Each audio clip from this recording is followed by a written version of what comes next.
Republican presidential candidate and North Dakota Governor Doug Burgum visited the Iowa State Fair on Friday.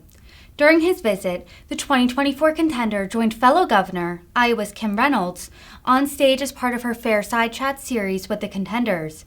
Burgum touched on issues surrounding agriculture, the economy, and China during his conversation with Reynolds.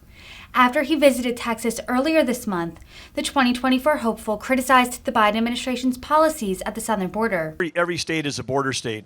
Let's just start with 110,000 overdose deaths in our country in 2022. The year before, under Biden, 107,000. Those are statistics you can't even comprehend. You take those 2 years together, and it's practically like taking out Des Moines, the whole every man, woman, and child. But think about it, it's 300 people a day, 300 Americans a day are dying of overdoses. 70% of those are fentanyl poisoning. You can't really call them an overdose because there isn't an appropriate dosage of poison-laden things, and the majority of that coming over the southern border. So we're taking mass casualties every day. I mean, if there was a plane crash every day with 300 people dying, I think you'd hear about it. We're losing 300 people a day.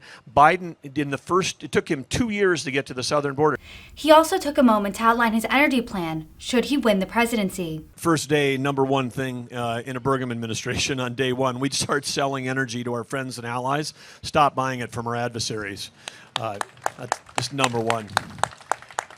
And of course, there's really an attack. Iowa's the superpower of ethanol and biofuels. North Dakota, one of the largest energy producing states in the nation. But the Biden administration, I say their energy policy was designed by China. Because if you want to go all electric, if you're trying to go all electric vehicles, it's basically a war on liquid fuels. It's what it is. And if it's a war on liquid fuels, it's a war on America. And it's a war on manufacturing. It's a war on everybody that drives a vehicle. It's a war on farmers. It's a war on people that raise corn for ethanol. And it makes no sense, because if you care about the environment, you'd want to have every ounce of energy produced here, because we produce it cleaner, safer, and smarter than anybody else in the world. Governor Doug Burgum, who is still considered a presidential longshot according to national 2024 polls, has qualified for the Republican National Committee's first debate, along with names like former President Donald Trump, former Vice President Mike Pence, and Florida Governor Ron DeSantis. Forbes asked him about his strategy ahead of the big night. Listen in to what he had to say.